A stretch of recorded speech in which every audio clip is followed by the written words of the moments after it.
Assalamu alaikum wa rahmatullahi wa barakatuh. Dans ce tutoriel, je vais essayer de présenter un projet simple qui va utiliser des services.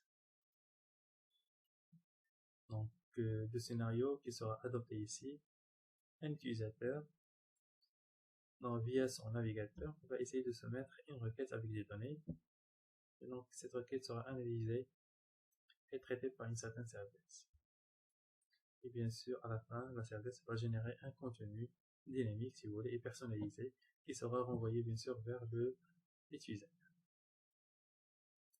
Alors, pour pouvoir réaliser ce projet-là, nous aurons besoin bien sûr de faire quelques configurations et d'utiliser aussi plutôt faire appel à certains IDE qui nous permettront bien sûr de faciliter les opérations de codage.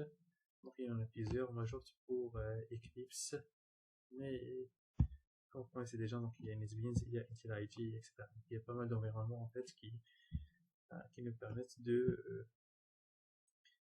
faciliter les opérations de codage. Donc Eclipse par exemple est gratuit, vous pouvez le télécharger depuis internet.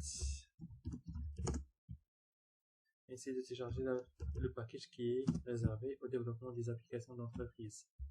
Donc vous tapez par exemple Eclipse chez eux, le premier lien ici, cliquez sur le premier lien, vous cherchez la dernière version et par la suite vous choisissez le package qui est concerné au développement des applications d'entreprise. Donc Eclipse IDE for Enterprise Java Developers. Donc ceci d'une part. Nous aurons besoin aussi d'un serveur et d'un conteneur de servlettes. Donc comme j'ai dit, il y en a plusieurs. Moi je vais opter pour le serveur Withfly. Donc c'est la version, si vous voulez, gratuite de GBoss. Donc essayez de télécharger une version qui est antérieure à la version actuelle. Voilà. Donc actuellement on est dans la version 19, mais je vous conseille de télécharger des versions qui sont antérieures. Par exemple la version, moi je vais opter pour la version 17.0. Bien sûr, autre chose qu'il faut prendre en considération, c'est d'avoir installé bien sûr votre environnement Java. Pour moi, j'ai installé l'environnement, donc c'est la dernière version en fait. C'est Java, c'est la version 13.0.2. Donc depuis le site Dora que vous pouvez télécharger par exemple la dernière, bien GDK, bien Java Development Kit, donc l'environnement de développement Java.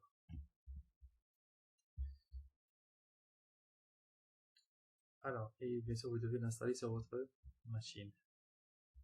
Alors, pour pouvoir monter notre application, comme je dis, c'est une application web. Donc, on clique dans Eclipse ici, dans l'explorateur de projet.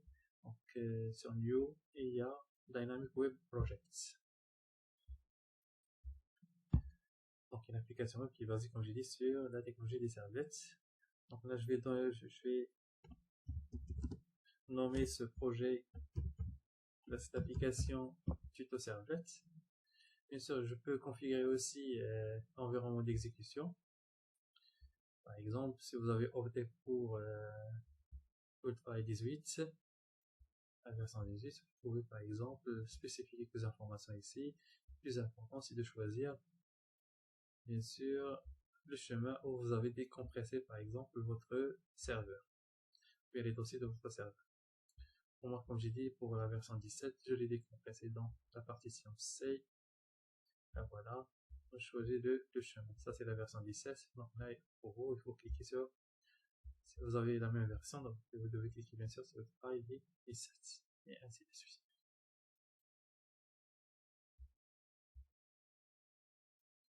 D'accord. Et on va laisser ces informations par défaut. Donc la version service qui est utilisée, c'est la version 4.0.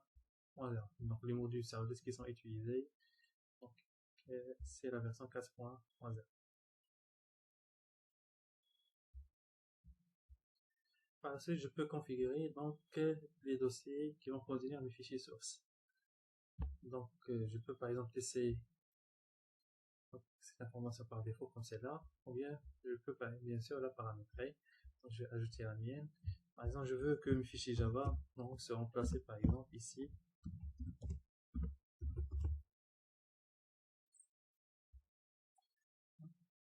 Je peux aussi ajouter un autre dossier, par exemple, qui va contenir par exemple mes ressources sur ce fichier propriété de propriété.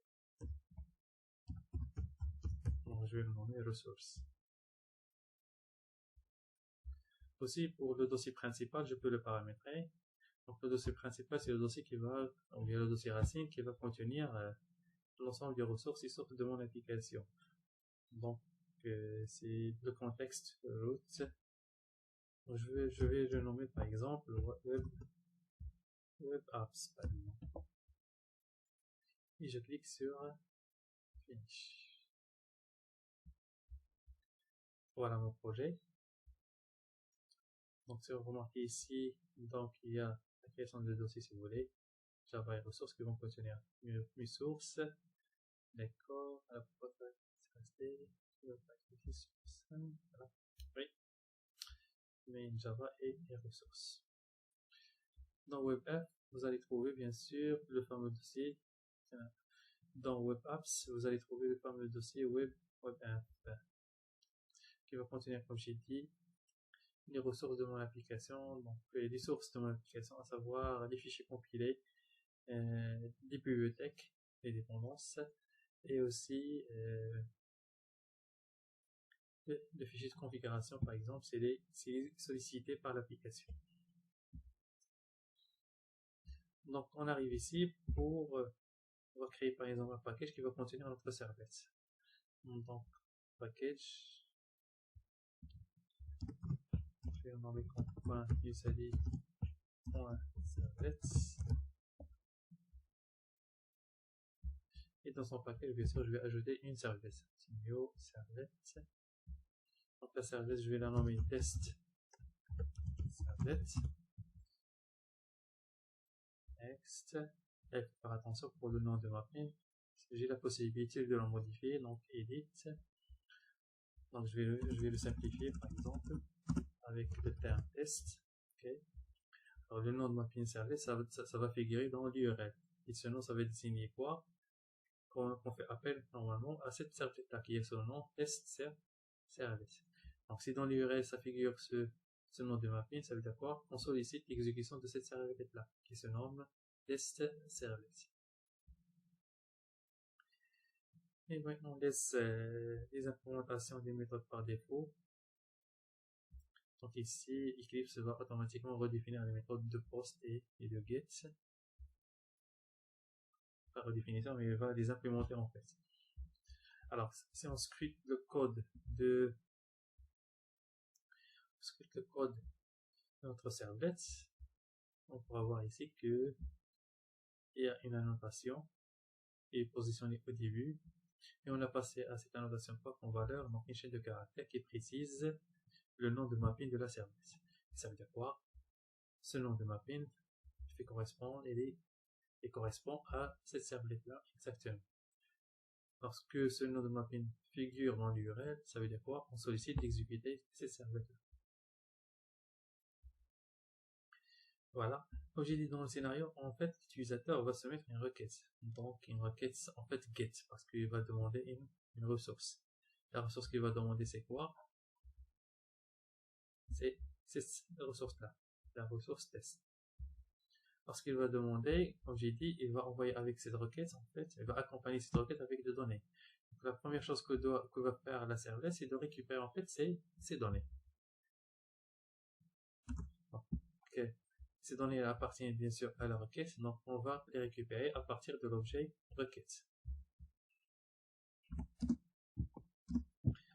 On va supposer que l'utilisateur va envoyer deux données qui sont son nom et son prénom. Donc on va récupérer par exemple son nom. Donc ce sont des paramètres qui sont envoyés par l'utilisateur. Donc on va essayer de récupérer le premier paramètre. On suppose qu'il l'a nommé, l'utilisateur l'a nommé par exemple. Et on va récupérer le deuxième paramètre. On suppose qu'il a nommé par exemple email. Donc on va essayer de récupérer ces deux paramètres, si vous voulez, dans des chaînes de caractères. La première chaîne, je vais la nommer name. Et la deuxième chaîne, je vais la nommer par exemple pn, pour prénom par exemple.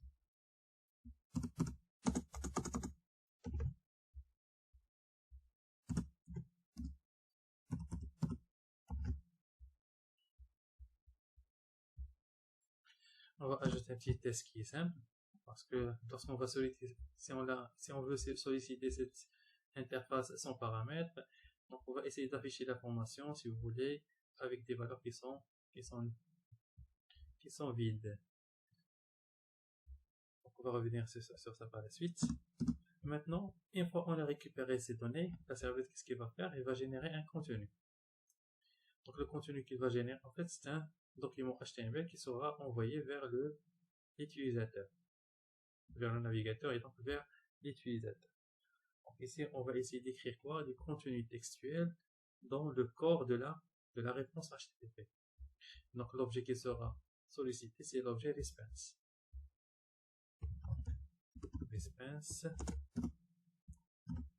Donc on va ouvrir un flux d'écriture, donc getWriter.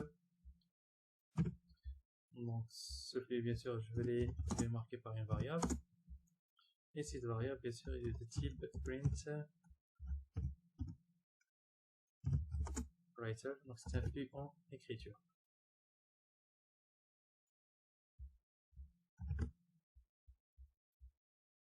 D'accord.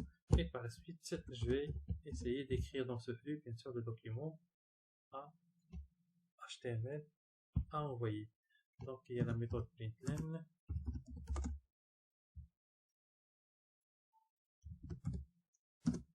Il y a la méthode println où je vais par exemple écrire le contenu textuel. Donc ce sera le document HTML. Donc l'ensemble du balise HTML. Donc je vais essayer d'écrire la partie statique rapidement. HTML suivi de quoi? De head, suivi de title. Donc dans le title, qu'est-ce qu'on a par exemple? Le titre de la page, ça sera quoi? La page rendue à l'utilisateur via la serviette. D'accord. Je peux continuer toujours écriture.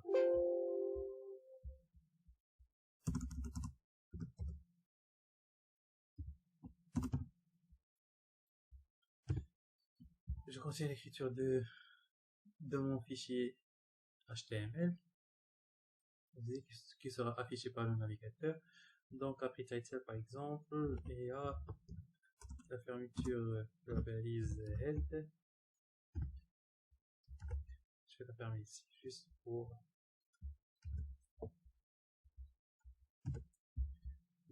rendre ceci plus lisible et plus joli. Donc je vais faire comme ça.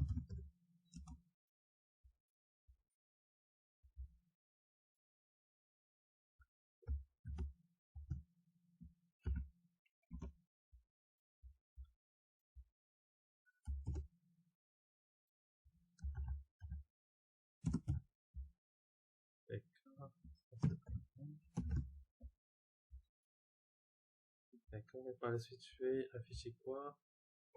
Le H1, un titre qui va contenir donc un message paramétré et dynamique. Donc ce message, il va afficher quoi? Les données qui ont été reçues depuis la requête. Donc mon nom par exemple, mon nom est, donc cet affichage n'est pas statique, c'est dynamique. Mon nom est nm.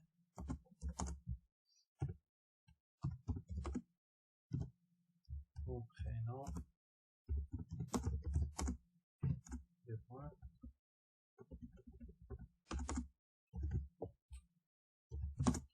Et mon prénom est, bien sûr, ça fera quoi? Ça fait pn. et je ferme.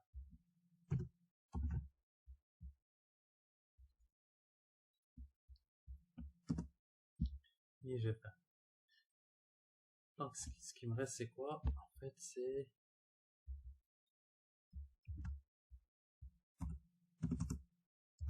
donc continuer donc l'écriture du fichier.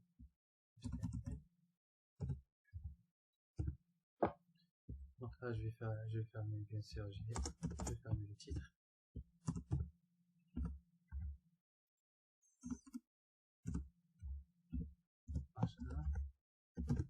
Je vais fermer. Et ici bien sûr, donc avant ça j'ai oublié de body. D'accord, je vais positionner ici. Tout ça fait partie du corps de la page.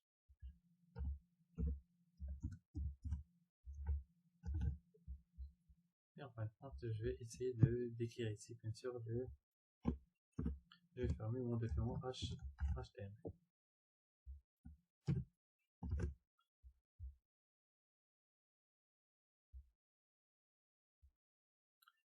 D'accord. Alors,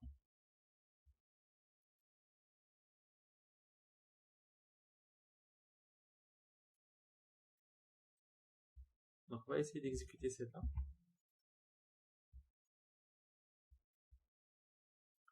Donc, il suffit de cliquer droit sur le code de la serviette et choisir run serveur. Exiter sur le serveur et je vais choisir le serveur que j'ai configuré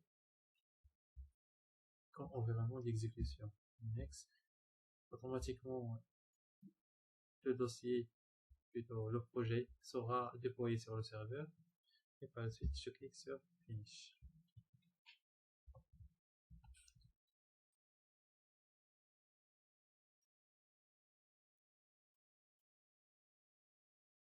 Alors, vous remarquez ici qu'il y a un null parce que on n'a pas encore reçu, si vous voulez, des paramètres depuis la requête. Donc, pour éviter ce maladresse là, par exemple, donc je peux faire un petit test. Par exemple, si nm est égal, par exemple, est égal, c'est des nuls. Donc, par exemple, je vais remplacer la valeur de nm avec des étoiles, comme ça.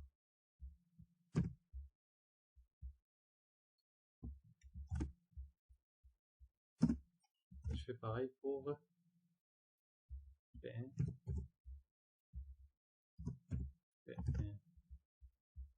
Donc, pour chaque modification normalement ici, normalement je dois redémarrer le serveur. Parce que je modifie mes services, parce qu'on doit avoir un nouveau chargement de la service en mémoire. Il faut redémarrer le serveur en fait. Restart. Calendrier serveur, vous choisissez le vôtre et vous le démarrez et redémarrez depuis cette console là.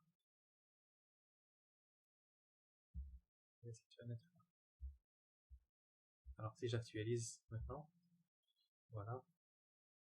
Donc les mots là, ils sont disparus. Les valeurs là, ils sont disparus. Ils sont disparus.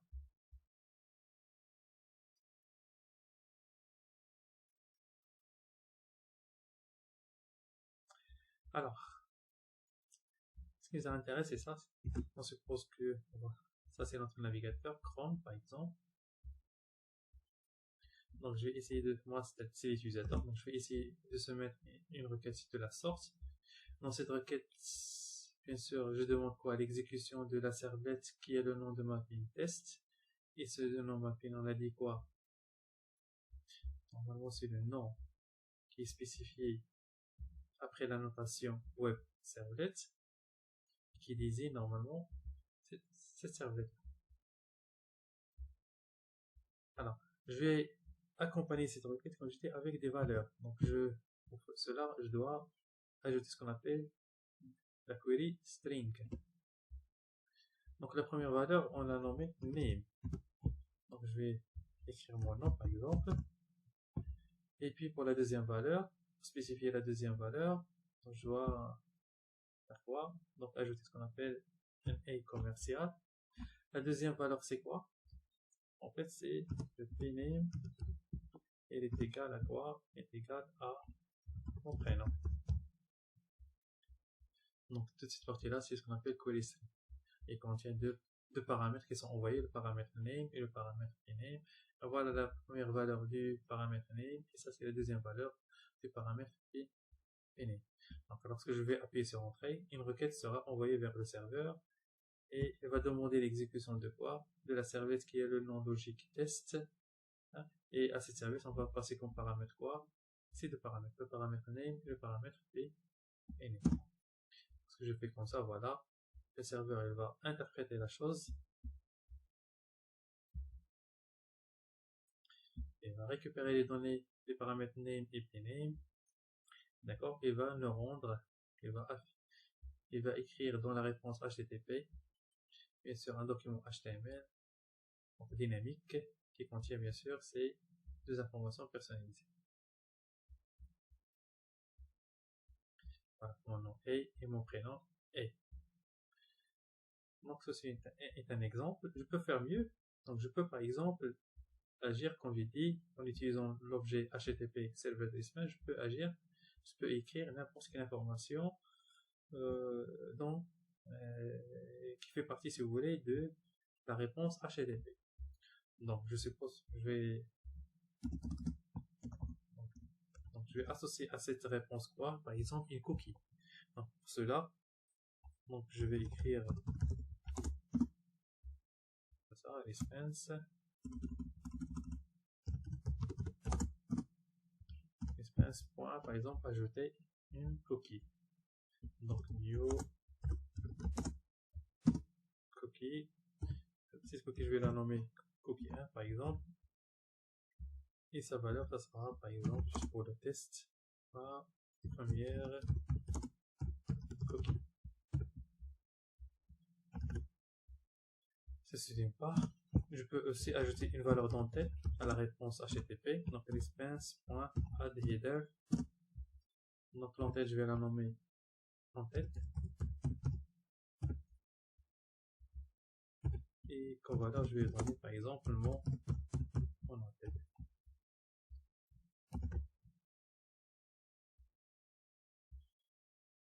D'accord.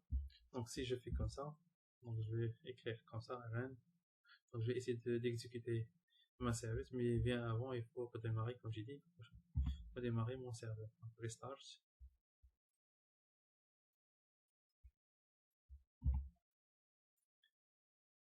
Et par la suite, si le serveur est là, donc je vais essayer de lancer automatiquement cette requête.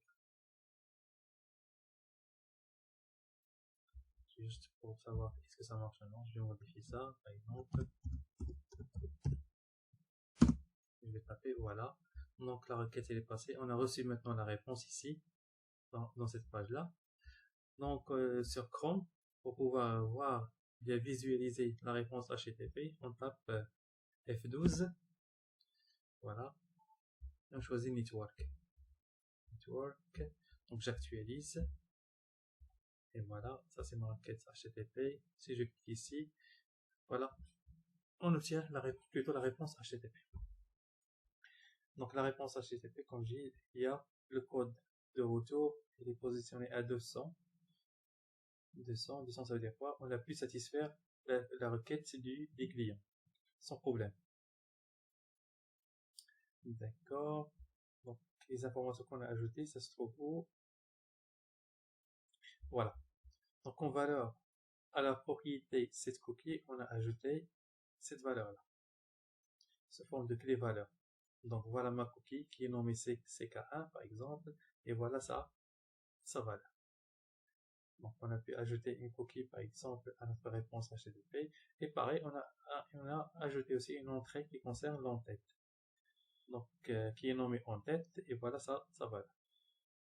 Et bien sûr il y a d'autres informations qui sont préétablies par le serveur, comme la date d'envoi, la longueur de la réponse, et ainsi de suite. Et voilà les paramètres query string qui sont envoyés. Donc il y a le paramètre name et le paramètre pname. Voilà, c'est tout. C'est tout ce qui concerne donc notre première vidéo. Donc je vous remercie pour votre attention. On va essayer de continuer bien sûr à travers d'autres tutoriels, des exemples plus illustratifs si vous voulez de l'utilisation des servlets. Donc, merci.